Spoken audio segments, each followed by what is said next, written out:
Good morning વિદ્યાર્થી મિત્રો. પહેલા લેક્ચરની અંદર આપણે જોયું કે વિદ્યુતભાર કોને કહેવાય, સાથે જ વિદ્યુતભાર સાથે સંકળાયેલા ગુણધર્મો કેવા કેવા હોય.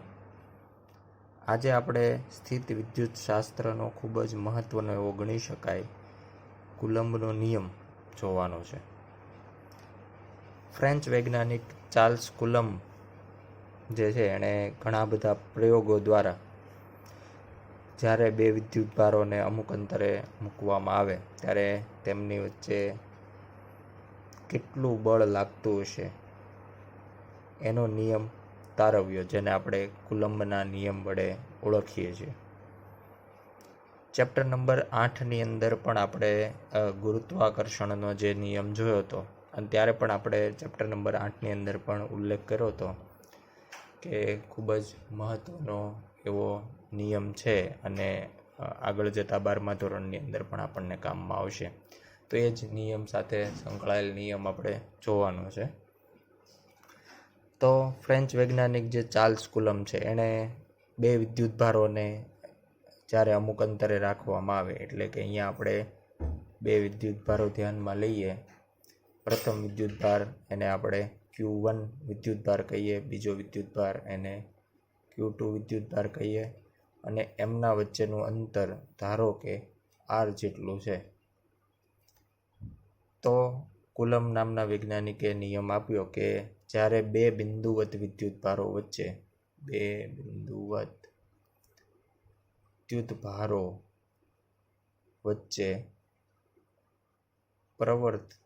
પ્રવર્તતું એટલે કે લાગતું, બે વિદ્યુતભારો વચ્ચે પ્રવર્તતું વિદ્યુત બળ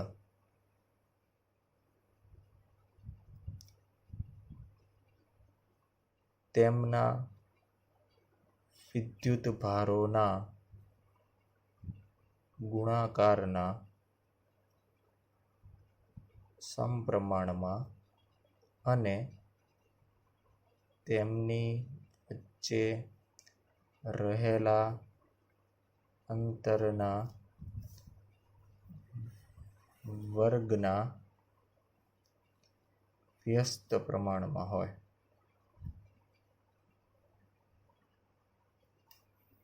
આ જ નિયમ આપણે ગુરુત્વાકર્ષણ માટેનો નિયમ છે એ જ સ્વરૂપે ભણાતા, એ જ અહીંયા આપણે કહી શકાય. અહીંયા આપણે વાત કરીએ છીએ વિદ્યુતભારોની અને એમની વચ્ચે લાગતા વિદ્યુત બળની.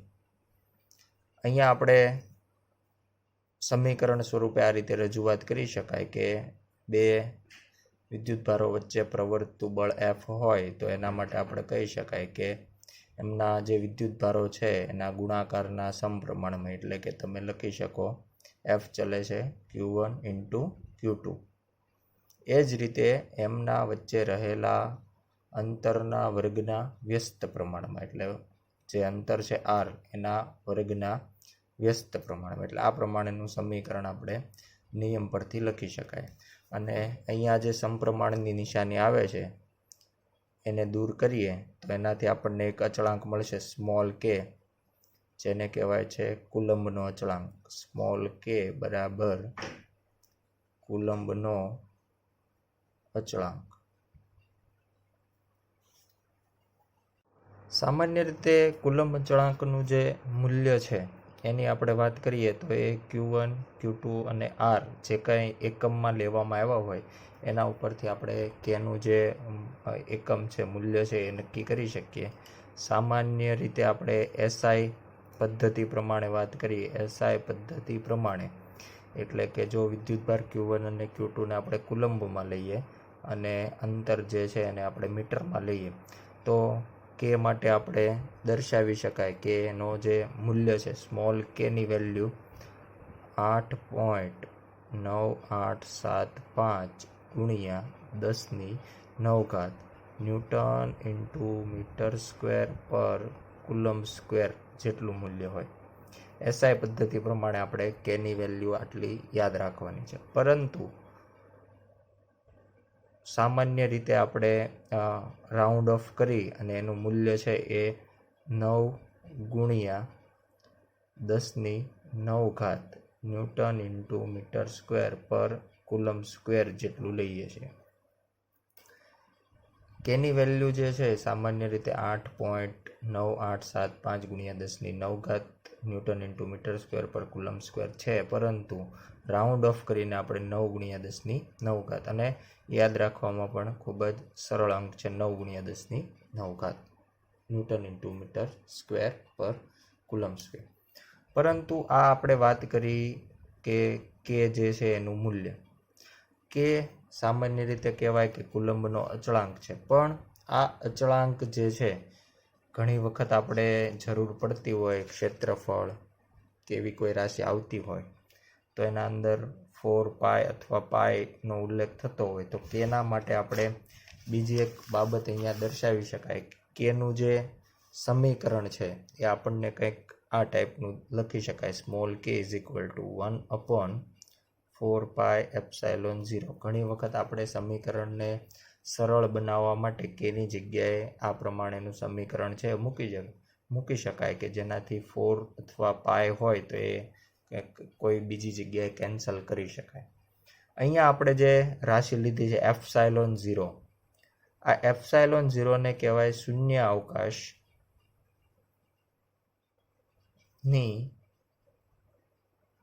પરમિટિવિટી.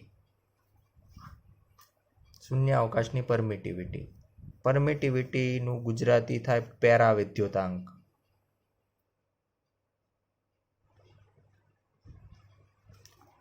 અહીંયા આપણે વાત કરીએ છીએ શૂન્ય અવકાશની. ધારો કે આપણે અહીંયા જે ઉદાહરણ લીધું છે એમાં બે વિદ્યુત ભારો વચ્ચે હવા હોય અથવા તો શૂન્ય અવકાશ હોય, ત્યારે આપણે સમીકરણની અંદર ε0નો ઉપયોગ કરીએ છીએ, જેનું SI મૂલ્ય જે છે ε0નું સામાન્ય રીતે આના ગણતરી પરથી પણ કરી શકાય કે 1/4π ε0ને સૂત્રનો કરતા બનાવીએ તો આ પ્રમાણેનું સમીકરણ બને. અને જ્યાં આપણે કેની વેલ્યુ મૂકીએ 1/4π ગુણ્યા 8.9875 ગુણ્યા 10⁹, જેનાથી આપણને એનું મૂલ્ય મળશે 8.854185 ગુણ્યા 10⁻12 કુલંબ સ્ક્વેર પર ન્યૂટન ઇન્ટુ મીટર સ્ક્વેર. આ એનું મૂલ્ય થશે, પણ આપણે એને થોડું રાઉન્ડ ઓફ કરીએ તો એનાથી આપણને 8.9 × 10⁻12 કુલંબ સ્ક્વેર પર ન્યૂટન ઇન્ટુ મીટર સ્ક્વેર મળશે. આ વેલ્યુ યાદ રાખવાની છે, એટલે કેની વેલ્યુ, સ્મોલ કેની વેલ્યુ પણ યાદ રાખવાની છે, સાથે સાથે ε0ની જે વેલ્યુ છે એ પણ આપણે યાદ રાખવી પડશે. હવે આપણે વાત કરીએ કે આ જે પરમિટિવિટી છે અથવા તો પેરાવિદ્યુતાંક છે એ શું દર્શાવે છે, અને કોઈ પણ પદાર્થ હોય તો એ કઈ રીતે આપણે એની પેરાવિદ્યુતાંક છે એ ધ્યાનમાં લેવો પડે. સામાન્ય રીતે આપણે એવું કહી શકીએ કે કોઈ પણ પદાર્થ છે તો એ પોતે કંઈક પોતાનામાંથી કેટલું વિદ્યુત ક્ષેત્ર પસાર થવા દે છે એના ઉપરથી એનો પરમિટિવિટી અથવા તો પેરાવિદ્યુતાંક છે. એટલે ટૂંકમાં એ વિદ્યુત ભાર સાથે સંકળાયેલો એક ગુણધર્મ છે કોઈ પણ પદાર્થનો. એટલા માટે આપણે અહીંયા ε0 ધ્યાનમાં લીધું છે. બીજું, આપણે ગુરુત્વાકર્ષણ ચેપ્ટર ચલાવ્યું ત્યારે પણ કીધું હતું કે બે દળ ધરાવતા પદાર્થ હોય m1 અને m2 અને એમના વચ્ચેનું અંતર હોય r, તો એમના વચ્ચે ગુરુત્વીય બળ જે છે એ કેટલું લાગશે, તો કે Gm1m2/r². હવે જો વચ્ચે હવા હશે તો પણ આટલું લાગશે. વચ્ચે હવાની જગ્યાએ પાણી હોય, અહીંયા આપણે બે વિદ્યુતભારોને પાણીની અંદર બે દળને પાણીની અંદર મૂકી દઈએ તો પણ આટલું જ બળ લાગશે. વચ્ચે કેરોસીન હોય તો પણ આટલું જ બળ લાગશે, અથવા વચ્ચે તમે કોઈ દિવાલ મૂકી દો તો પણ આટલું જ બળ લાગશે. એટલે કે ગુરુત્વાકર્ષણ બળ છે એ માધ્યમ ઉપર આધારિત નથી. માધ્યમ બદલાય તેમ છતાં એમના વચ્ચે લાગતું બળ આટલું જ રહેશે. પણ વિદ્યુતીય બળ આના કરતાં જુદું છે. કઈ રીતે જુદું છે એટલે ફરીથી આપણે સમજીએ આકૃતિ દ્વારા કે એક વિદ્યુતભાર છે Q1, બીજો વિદ્યુતભાર છે Q2. હવે શરૂઆતમાં હું કહું છું કે તમારે વચ્ચે ધારો કે આપણે હવા લઈએ. હવા કે જેનો હવા હોય અથવા તો શૂન્ય અવકાશ હોય. તો એના માટે આપણે સમીકરણ છે આ રીતે લખી શકાય, F ઇઝ ઇક્વલ ટુ કે સ્મોલ કે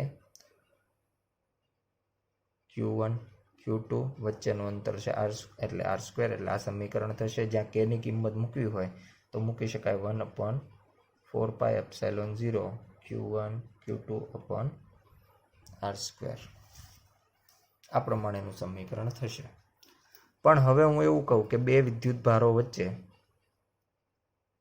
હવાની જગ્યાએ મેં પાણી લઈ લીધું અથવા બીજો કોઈ માધ્યમ લઈ લીધું, માધ્યમ શબ્દ આપણે વાપરીએ, તો એના માટે હવે તમે સમીકરણ જે છે એ આ પ્રમાણે લખી શકતા નથી. કારણ કે અહીંયા આપણે કોનો ઉપયોગ કર્યો છે? એપ્સાઇલોન 0. એપ્સાઇલોન 0 શું દર્શાવે છે? તો કે શૂન્ય અવકાશની પરમિટિવિટી અથવા તો પેરાવિદ્યુત. હવે વાત થાય છે કોઈ અન્ય માધ્યમની. જે કંઈ માધ્યમ હશે એ માધ્યમની તમારે અહીંયા પરમિટિવિટી વાપરવી પડશે. એટલે નવું આપણે વિદ્યુતભાર બંને એના જ છે, Q1 અને Q2. બંને વચ્ચેનું અંતર પણ r જેટલું જ છે, પરંતુ હવાની જગ્યાએ અન્ય કોઈ માધ્યમ છે.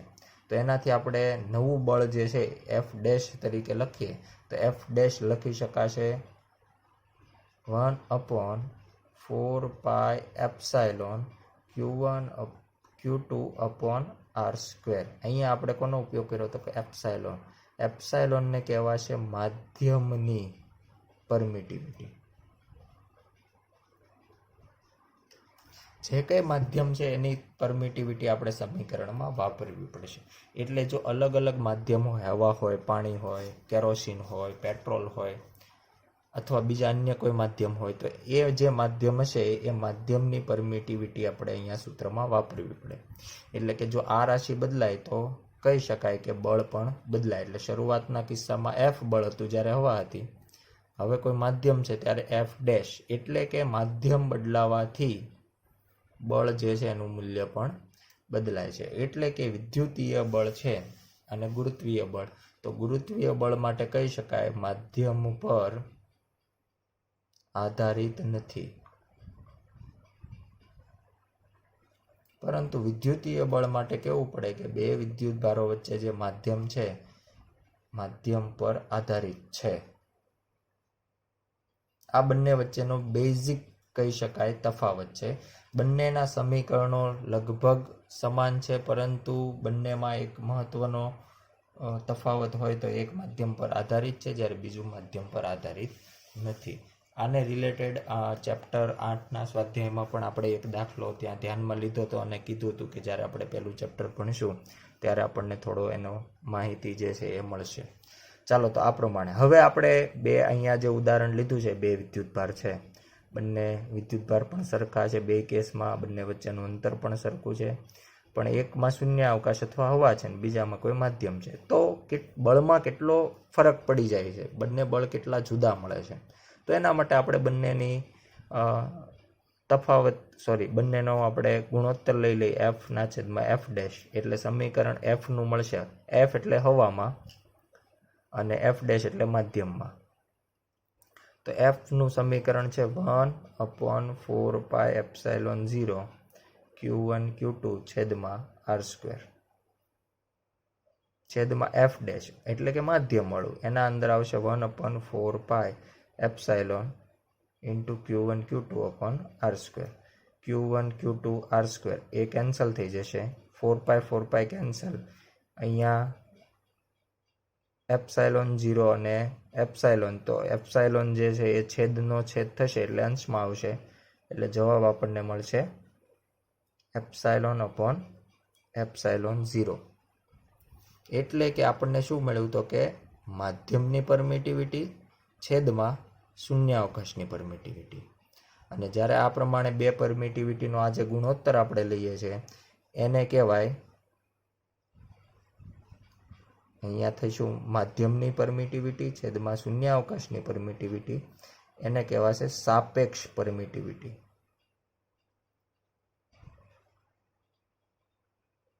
ઘનતાની અંદર અને એ પ્રમાણે પણ તમે ખ્યાલ હશે કે ગુણોત્તરને આપણે સાપેક્ષ એવું નામ આપીએ છીએ. અહીંયા પણ માધ્યમની પરમિટિવિટી છેદમાં શૂન્ય અવકાશની પરમિટિવિટી એ બનશે સાપેક્ષ પરમિટિવિટી.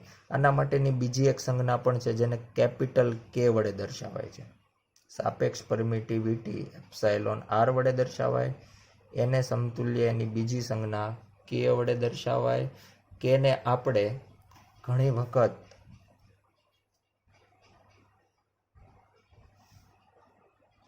આમ જોવા જઈએ તો એ ચેપ્ટર નંબર 2 સાથે સંકળાયેલો શબ્દ છે, પણ અહીંયા વાત થઈ છે તો આપણે કહી જ દઈએ કે જેને આપણે ડાય ઇલેક્ટ્રિક અચળાંક એવું નામ આપશું.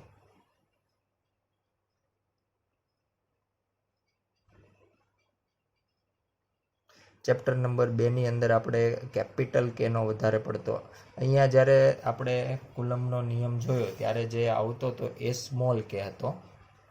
અહીંયા આપણે જે ગુણોત્તરની વાત કરી છે એને કેપિટલ કે વડે અને એને ડાયઇલેક્ટ્રિક અચળાંક એવું નામ આપશું. નોર્મલી ચેપ્ટર નંબર 2 ની અંદર એનો ઉપયોગ આપણે વધારે છે એ જોઈશું. અહીંયા આપણે કીધું કે ડાયઇલેક્ટ્રિક અચળાંક જે છે અલગ અલગ પદાર્થનો અલગ અલગ હોય છે, તો એના માટે આપણે પદાર્થને અહીંયા વાહકતાની દ્રષ્ટિએ જોવાના છે. તો હવા માટે આપણે વાત કરી કે હવા માટે ડાયઇલેક્ટ્રિક અચળાંક જે છે એ 1 હોય છે, કારણ કે એનું સમીકરણ જે એપ્સાઇલોન અપોન એપ્સાઇલોન 0 છે એમાં માધ્યમ તરીકે પોતે જ છે, એટલે એપ્સાઇલોન 0 છેદમાં એપ્સાઇલોન 0 એટલે એનો જવાબ આપણને મળશે 1. એટલે હવા માટે કેની વેલ્યુ ડાયઇલેક્ટ્રિક અચળાંક અથવા તો સાપેક્ષ પરમિટિવિટી પણ કહી શકાય, એનું મૂલ્ય છે 1.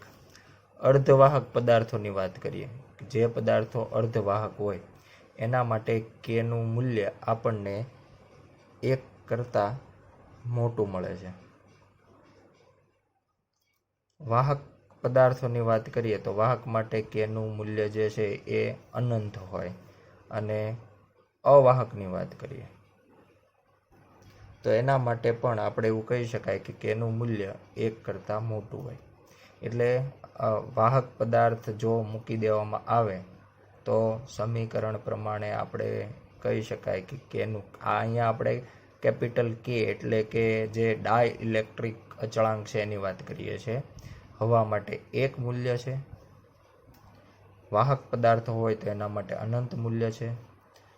અવાહક પદાર્થોનો આપણે ડાયઇલેક્ટ્રિક તરીકે વધારે પડતો ઉપયોગ કરતા હોઈએ છીએ. 2 વિદ્યુતભારો વચ્ચે નોર્મલી અવાહક પદાર્થ મૂકવામાં આવે છે એટલે કેનું મૂલ્ય 1 કરતાં મોટું હોય છે, અને એ જ પ્રમાણે અર્ધવાહક માટે પણ કેનું મૂલ્ય 1 કરતાં મોટું હોય છે. આ બધી બાબતો છે એ વ્યવસ્થિત રીતે યાદ રાખવાની છે. હવે આપણે કમ્પેરિઝન કરવાની છે કે જ્યારે હવા અને માધ્યમ હોય, જે આપણે હમણાં થોડી વાર પહેલાં કરી એ જ પ્રમાણે હવા અને માધ્યમ હોય તો કઈ રીતે આપણને બંનેની અંદર લાગતું બળ છે એ કંઈક જુદું જુદું મળે છે. તો વાત કરીએ હવામાં, Q1 Q2 વચ્ચેનું અંતર R. સમીકરણ બનશે F = 1/4πε0 Q1 Q2 upon R². આ જ પ્રમાણે હવે વચ્ચે આ જ પરિસ્થિતિ હોય અને વચ્ચે આપણે ધારો કે કોઈ એક માધ્યમ મૂકી દઈએ કે જે પોતે કંઈક ડાયઇલેક્ટ્રિક અચળાંક કે ધરાવતું હોય, તો હવે આપણને નવું કંઈક બળ મળશે. પહેલાં જે બળ લાગતું હતું એટલું રહેશે નહીં, અને હવે આપણને એ બળ કેટલું મળશે તો કે અહીંયા આપણે ડાયઇલેક્ટ્રિક અચળાંક કેનો ઉપયોગ કર્યો છે. તો ડાયઇલેક્ટ્રિક અચળાંક કેનો ઉપયોગ કરવાથી આપણે સીધું જ એવું કહી શકાય, સામાન્ય રીતે આપણે સમીકરણનો ઉપયોગ કરીએ અને થોડું સાદું રૂપ આપીએ તો સમીકરણ મળશે 1/4πε Q1 Q2 upon R². અહીંયા આપણે જે એપ્સાઇલોનનો વાપર્યું છે એ છે આ જે કંઈ માધ્યમ હશે એની પોતાની પરમિટિવિટી. પણ જે પ્રમાણે આપણને કેનું સમીકરણ ખબર છે કે કેપિટલ K = ε/ε0, આના ઉપરથી આપણને એપ્સાઇલોનની વેલ્યુ મળશે K ε0. અહીંયા આપણે એપ્સાઇલોનને સૂત્રનો કરતા બનાવીએ તો K × ε0 થશે, અને આ જે કિંમત છે એ આપણે હવે F' માધ્યમ મૂકવાથી જે બળ લાગે છે F' એના અંદર મૂકીએ તો F' = 1/4π, જે એપ્સાઇલોન આવતો તો એના જગ્યાએ આવી જશે ε0 × K Q1 Q2 upon R². આના ઉપરથી આ સંપૂર્ણ બાબતો લઈએ આપણે 1/4πε0 Q1 Q2 upon r². આ જે છે એ તો આપણને હવામાં જે બળ લાગતું હતું એના જેટલું છે અને છેદમાં માત્ર રહેશે કે એટલે F dash is equal two F/K. એટલે કે જ્યારે બે વિદ્યુત ભારો હવામાં હોય ત્યારે જે કંઈ બળ લાગતું હોય અને વચ્ચે જો કોઈ માધ્યમ મૂકી દેવામાં આવે, બંનેના વચ્ચે કોઈ માધ્યમ મૂકવામાં આવે તો એનાથી નવું જે બળ છે F ડેશ એ જૂના બળ કરતાં કેમાં ભાગનું થાય. કે એટલે એનો ડાઇલેક્ટ્રિક અચળાંક, અથવા તમે એવું પણ લખી શકો કે F/εr ડાઇલેક્ટ્રિક અચળાંક પણ લખી શકાય, અથવા તો સાપેક્ષ પરમિટિવિટી, બંને એક જ રાશિ છે, નામ જુદા જુદા છે એટલે εr પણ દર્શાવી શકાય. એટલે આ પ્રમાણે આપણે અહીંયા સમીકરણ જે છે એ લખી શકાય. હવે આપણે વાત કરીએ કે ધારો કે આપણી પાસે બે વિદ્યુતભાર છે Q1 અને Q2, પણ આપણે એવું કંઈક કરીએ છીએ કે આપણે જે આ આખું જે સમીકરણ છે એને કંઈક આરના સ્વરૂપમાં દર્શાવવું છે કે ભાઈ આપણે વચ્ચેનું અંતર આર રાખ્યું છે તો એનાથી આપણને બળ કેટલું મળશે તો કે K small k Q1 Q2 upon r², અથવા તો 1/4πε0 Q1 Q2 upon r². હવે આપણે કંઈક માધ્યમ મૂકી દઈએ છીએ. સામાન્ય રીતે અવાહક પદાર્થ હોય અને માધ્યમનો ડાઇલેક્ટ્રિક અચળાંક K હોય, K જે છે એનું મૂલ્ય 1 કરતાં મોટું હોય અને જો 1 કરતાં મોટું આવે તો નવું બળ જે છે એ આપણે ખ્યાલ છે કે જૂના બળ કરતાં કંઈક ઓછું થઈ જશે ભાગાકાર હોવાથી. 1 કરતાં મોટી સંખ્યા હોય એટલે Fનું મૂલ્ય આપણને નવા F ડેશનું મૂલ્ય F કરતાં ઓછું મળે, આવું બને. પરંતુ આપણે એવું કરીએ કે અહીંયા માધ્યમ મૂકીએ અને તો પણ આપણે પહેલાં જેટલું જ બળ લાગતું રાખવું હોય, આ બંને વિદ્યુત ભારો વચ્ચે પહેલાં જે F બળ લાગતું હતું એટલું જ લગાડવું હોય માધ્યમની હાજરીમાં. તો માધ્યમની હાજરીમાં પહેલાં જેટલું જ બળ પ્રવર્તતું રાખવું હોય તો આપણે અંતર બદલીને રાખી શકીએ. આવું કરી શકાય, પણ એના માટે એક કન્ડિશન છે, કારણ કે બધી જ રાશિ જો અચળ રાખવામાં આવે તો પોસિબલ જ નથી કે આપણે એટલું ને એટલું બળ કરી શકીએ. પણ આપણને અંતર બદલીને એવું કરી શકાય કે આપણે F બરાબર F ડેશ કરવું છે.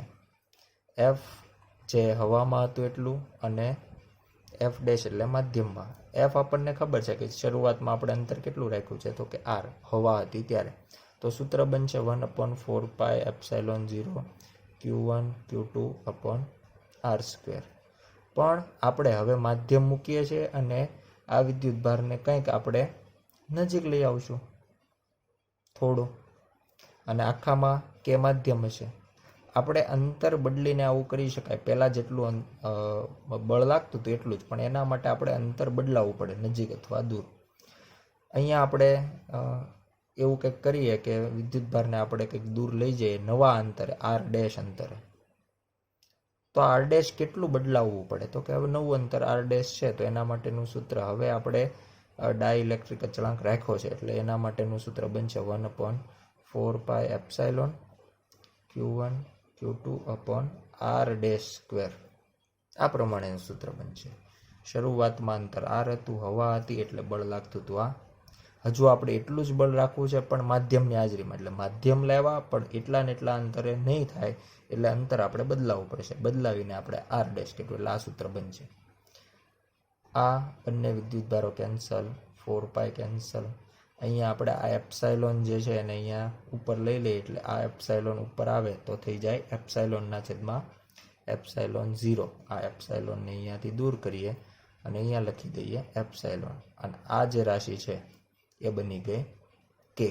એટલે આખું સમીકરણ હવે આપણે એવું લખી શકીએ કેના છેદમાં આર સ્ક્વેર બરાબર 1/r ડેશ સ્ક્વેર. તો R dash square is equal to R square by K. તો R dash is equal to R upon root કે,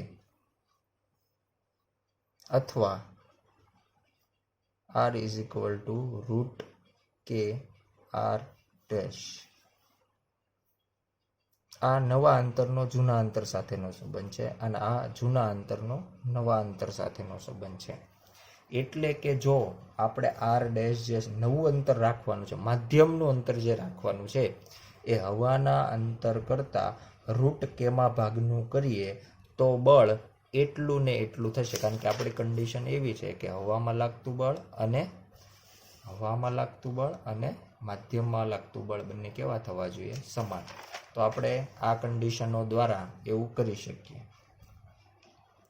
એટલે કે જો આપણે અહીંયા એવું ગણી શકાય કે હવે કોઈ પણ માધ્યમ હોય ને એની હાજરીમાં હવા જેટલું જ બળ લગાડવું હોય, તો આપણે આ સમીકરણો જે છે એ યાદ રાખવાના થશે કે કઈ કન્ડિશનમાં આપણે કેટલું અંતર રાખીએ તો બળ બદલાશે નહીં. એક મહત્વનો કિસ્સો લઈએ કે આપણી પાસે બે વિદ્યુતભાર છે, Q1 અને Q2. એમના વચ્ચેનું કુલ અંતર r છે. એટલે બળ કેટલું લાગશે? તો કે હવામાં લાગતું બળ 1/4πε0 Q1 Q2 upon r square. હવે આપણે એવું કરીએ છીએ કે આની વચ્ચે આપણે બે અલગ અલગ માધ્યમ રાખીએ છીએ. પહેલાનો ડાઇલેક્ટ્રિક છે K1, બીજાનો ડાઇલેક્ટ્રિક અચળાંક છે K2. પહેલાની લંબાઈ છે R1, બીજાની લંબાઈ છે R2. તો હવે આ બે વિદ્યુતભારો વચ્ચે કેટલું બળ લાગશે? એક આખો માધ્યમ સમાન હોય તો આપણને ખબર છે કે જૂના બળ કરતાં કેમાં ભાગનું થઈ. પણ હવે અહીંયા બે અલગ અલગ માધ્યમ છે. તો આના માટે આપણે માધ્યમમાં લાગતું બળ કઈ રીતે લખી શકીએ? તો કે એના માટે આપણે આ જે R1 અને R2 છે એનો ટોટલ સરવાળો, બંનેનો સરવાળો કરીએ તો આપણને કેટલો મળશે? R જેટલો મળશે. અહીં જો આપણી પાસે માત્ર બે વિદ્યુતભારો વચ્ચે કોઈ એક જ આખામાં માધ્યમ હોત કે, તો આપણે શું કર્યું હોત કે જે જૂનું બળ છે 1/4πε0 Q1 Q2 upon r square, એમાં ડાયરેક્ટ જ આપણે એવું કહી શકીએ કે આપણે કે વડે ભાગાકાર કરી નાખીએ. કેમાં ભાગનું થશે? આ કે આપણે અંતર સાથે મેચ કરવા જઈએ તો એનાથી આપણું સૂત્ર આવું બનશે 1/4πε0 Q1 Q2 upon r square. આ આપણે f ની વેલ્યુ મૂકી, ડિવાઈડ બાય કે ને આપણે રાખીએ અંતર સાથે અહીંયા. એટલે અત્યારે આપણું સમીકરણ આ રીતે વંચાશે 1/4πε0 Q1 Q2 upon k r square. અહીંયા માધ્યમ હોવા છતાં આપણે ε0 નો ઉપયોગ કરી શક્યા કેની મદદથી, એટલે કેનો ઉપયોગ કર્યો. જો આપણે કે ઇન્ટુ ε0 કરીએ તો ફરીથી આપણી પાસે એપ્સાઇલોન આવી જશે. એટલે આપણે માધ્યમ હોવા છતાં ε0 નો ઉપયોગ કરી શકીએ છીએ. પણ એના માટે આપણે અંતરની વાત કરીએ તો r નો વર્ગ છે.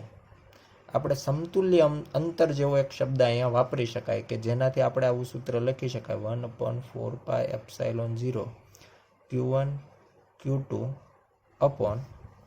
હવે આપણે આ જે પદ છે એને બીજી રીતે લખવાનો પ્રયાસ કરીએ, route K are whole square.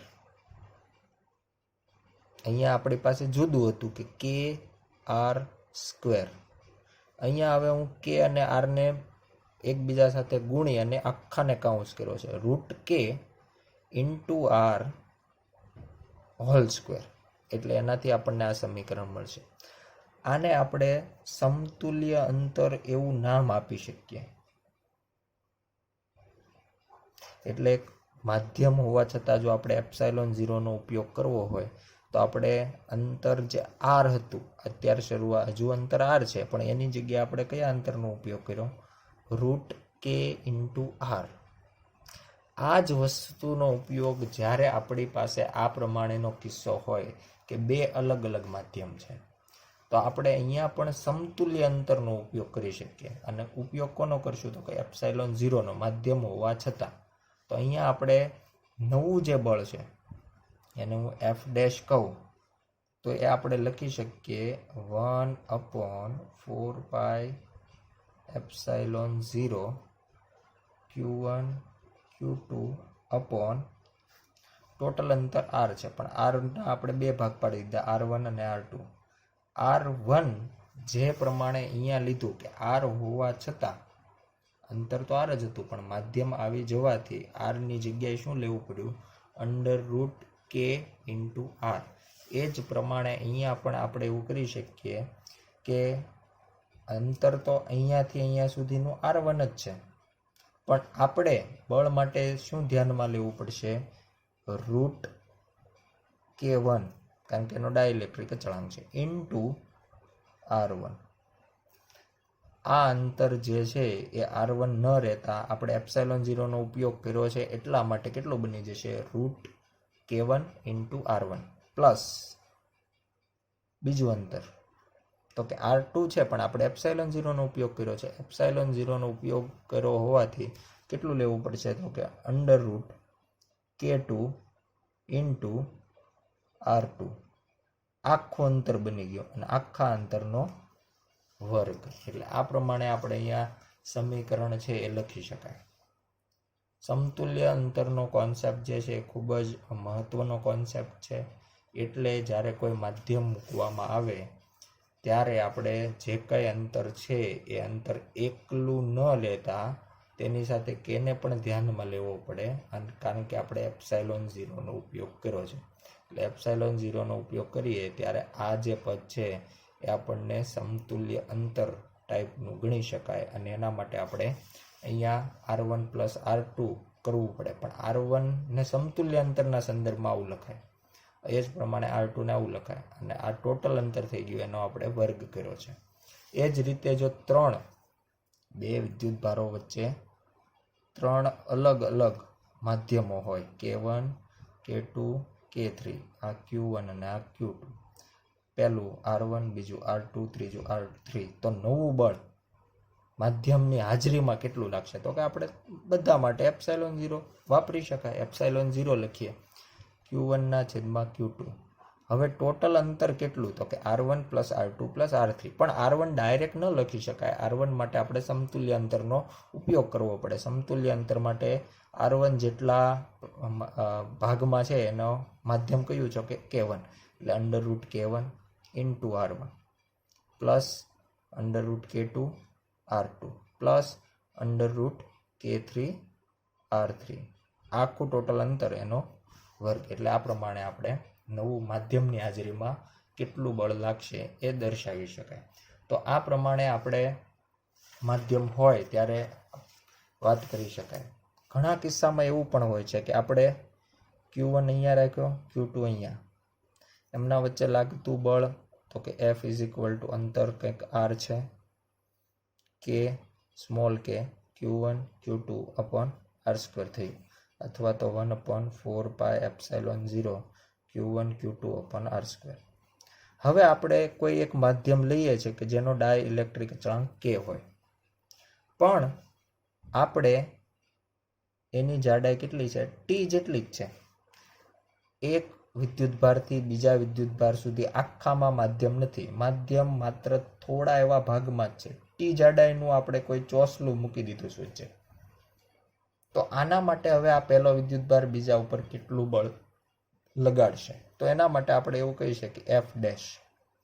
સામાન્ય રીતે એવું કહી શકાય કે ટોટલ અહીંયાથી અહીંયા સુધીનું અંતર R છે, પણ એમાંથી T જેટલા ભાગની અંદર માધ્યમ છે. એટલે હવા હોય, બંને બાજુ તો હવા છે, ટોટલ હવાવાળો વિસ્તાર કેટલો થશે તો કે R minus T. R minus T એટલે આ પણ આવી ગયું અને આ બાજુનું પણ આવી ગયું. ટોટલ આર છે એમાંથી ટી જેટલો ભાગ હું દૂર કરું છું કારણ કે ટી જેટલા ભાગમાં માધ્યમ છે, બાકી બંને બાજુ હવાવાળો વિસ્તાર કેટલો થશે આર માઇનસ ટી. બરાબર. એટલે હવે આપણે જો સમીકરણ લખવું હોય તો લખી શકાય 1/4πε0 Q1 Q2 અપોન, અહીંયા આપણે એવું કહી શકીએ કે આર માઇનસ ટી આટલા ભાગની અંદર હવા છે, એટલે હવા માટે તો તમે ε0 વાપરો ત્યારે જે કાંઈ અંતર છે એ લખી દીધું. બરાબર. એટલે એના માટે તો કંઈ હવા માટે તો કંઈ ડાયઇલેક્ટ્રિકનો ઉપયોગ કરવાની જરૂર નહીં. પણ હું એવું કહું છું કે વચ્ચેના ભાગમાં ટી જેટલા ભાગની અંદર માધ્યમ છે. માધ્યમ હોય ત્યારે પણ ε0નો ઉપયોગ કરી શકાય. કઈ શરતે તો કે હમણાં જ આપણે જોયું કે જો માધ્યમ આવે તો પણ તમે ε0નો ઉપયોગ કરી શકો. કઈ શરતે તો કે જે કાંઈ અંતર હોય, અહીંયા આર અંતર હતું તો આર ન લેવાને બદલે તમારે શું લેવું પડે તો કે √k * આર આટલું લઈએ તો એની સાથે તમે ε0 વાપરી શકો. માધ્યમની પરમિટિવિટી તરીકે એપ્સાઇલોન વાપરવાની જરૂર નથી. તો અહીંયા પણ કંઈક એવું જ કરીએ કે જ્યાં હવા છે ત્યાં તો આપણે વાપર્યું જ છે ε0, પણ જે ભાગની અંદર કે માધ્યમવાળું ડાયઇલેક્ટ્રિક છે એ માધ્યમ માટે પણ તમે ε0 સાથે સાથે જ વાપરી શકો. કઈ શરતે તો કે જે એની જાડાઈ છે ટી ન લેતા કેટલી લેવી પડશે √k * ટી.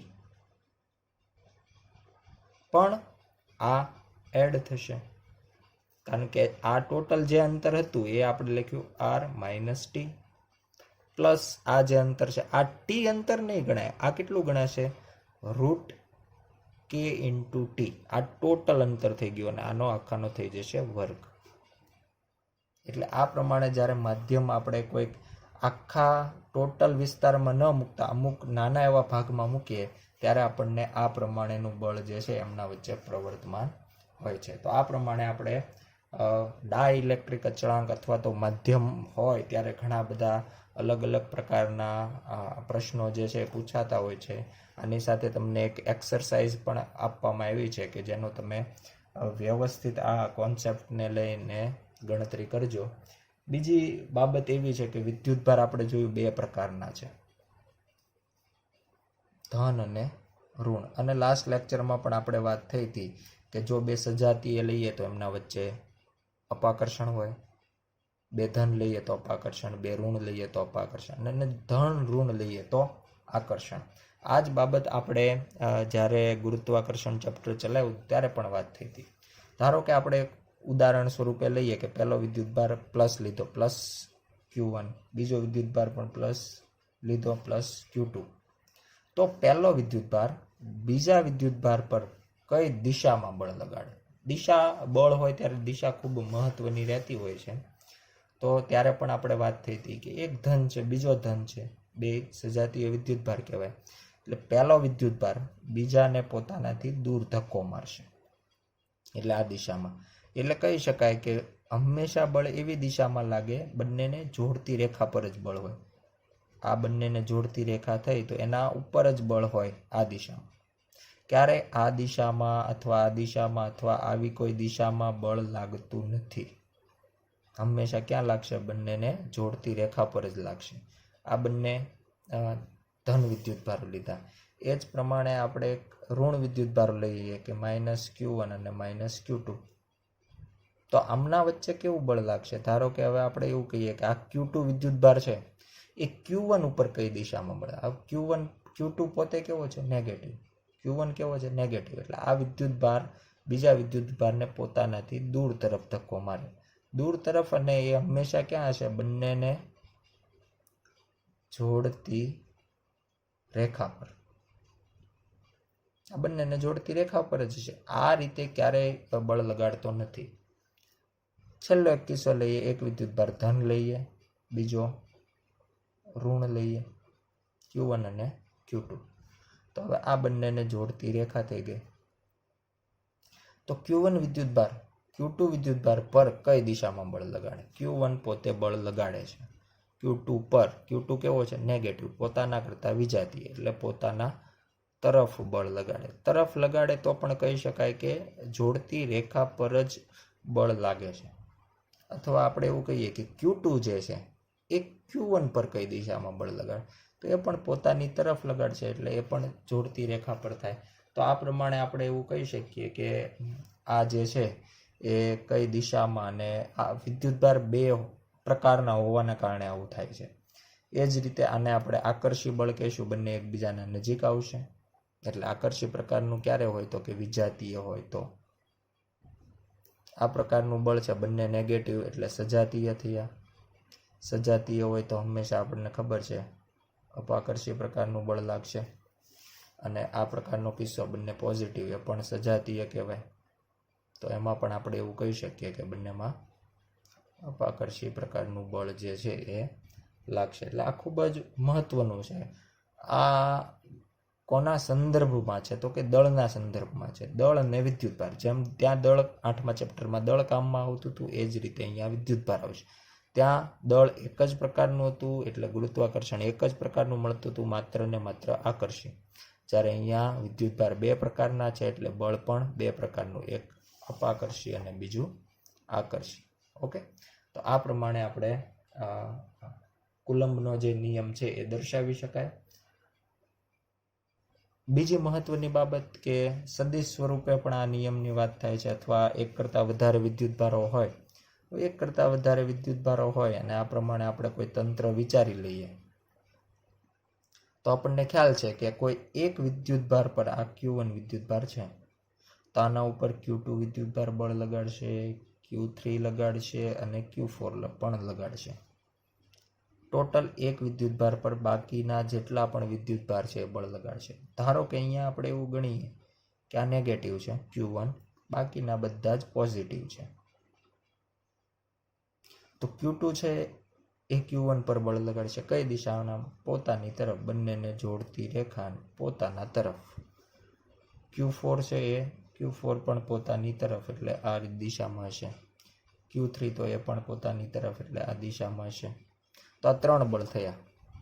ત્રણેય બળ અલગ અલગ દિશામાં લાગે છે. તો પરિણામી બળ કેટલું? તો કે પરિણામી બળ માટે આપણે સદિશના જે નિયમ હતો એનો ઉપયોગ કરવો પડે, ને એના માટે એક સંપાતપણાનો સિદ્ધાંત આપણે આગળ પણ 11મા ધોરણની અંદર પણ આવી ગયો છે કે જ્યારે કોઈ એક વિદ્યુતભાર પર બે કે તેથી વધારે બળ લાગતા હોય, ત્યારે પરિણામી બળ જે છે, પરિણામી ટોટલ બળ છે એ બધાના સદિશ સરવાળા જેટલું થાય. એટલે આ ત્રણેયનો સદિશ સરવાળો કરવાથી એનું જે કંઈ પરિણામી બળ છે એ આપણને કોઈ એક દિશામાં મળશે. એટલે આ ત્રણેય 1, 2 અને 3 જે બળ લાગ્યા એનું કંઈક પરિણામી બળ સદિશ સરવાળો કરવાથી મળે છે. સદિશના નિયમોમાં સદિશના સરવાળાના નિયમ આપણે જાણીએ જ છીએ. એટલે એ પ્રમાણે આપણે વધારે વિદ્યુતભારો હોય ત્યારે સદિશના સંપાતપણાનો સિદ્ધાંતનો ઉપયોગ થાય છે.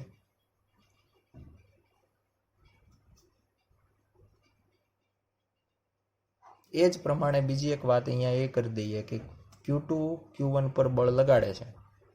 હવે ધારો કે જે કંઈ બળ લાગે છે એનાથી અહીંયા હું Q5 વિદ્યુતભાર લઈ આવું, Q6 વિદ્યુતભાર લઈ આવું, Q7 વિદ્યુતભાર લઈ આવું, તો આનાથી Q2 જે Q1 ઉપર બળ લગાડતો હતો એમાં કંઈ ફેરફાર થશે?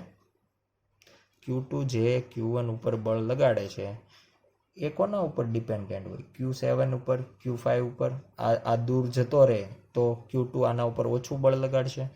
આ નજીક આવે તો Q2 આના ઉપર વધારે બળ લગાડશે? નહીં, એવું થતું નથી. કોઈ પણ વિદ્યુતભાર છે એ બીજા બધા જ વિદ્યુતભારથી સ્વતંત્ર આ બંનેની વચ્ચે જે બળ લાગશે એ બંનેના વિદ્યુતભાર અને બંને વચ્ચેના અંતર ઉપર આધારિત છે. એટલા માટે આવા બળને ટુ બોડી ફોર્સ કહેવામાં આવે. એટલે બે વિદ્યુતભારો, બેની વચ્ચેની વાત ગણી શકાય. એટલે બે વિદ્યુતભારોનો આંતરિક મામલો ગણી શકાય. એનાથી બીજા આજુબાજુના વિદ્યુતભારના લીધે એમના વચ્ચે લાગતા બળમાં કોઈ ફેરફાર થતો નથી. ગુરુત્વાકર્ષણ બળ માટે પણ આપણે આ શબ્દનો ઉપયોગ કર્યો હતો. ગુરુત્વાકર્ષણ પણ કેવા પ્રકારનું છે? ટુ બોડી ફોર્સ પ્રકારનું છે. બે દળ વચ્ચેનું જે કાંઈ એમના દળ છે અને એમનું અંતર છે, એનાથી આપણે બે દળ વચ્ચેનું ગુરુત્વાકર્ષણ બળ છે એ જાણી શકતા હોઈએ છીએ. આજનો લેક્ચર અહીંયા જ સમાપ્ત કરીએ અને સાથે એક્સરસાઇઝ આપી છે. બહુ જ સારી એક્સરસાઇઝ છે, એટલે ધ્યાનપૂર્વક ગણતરી કરજો. આભાર.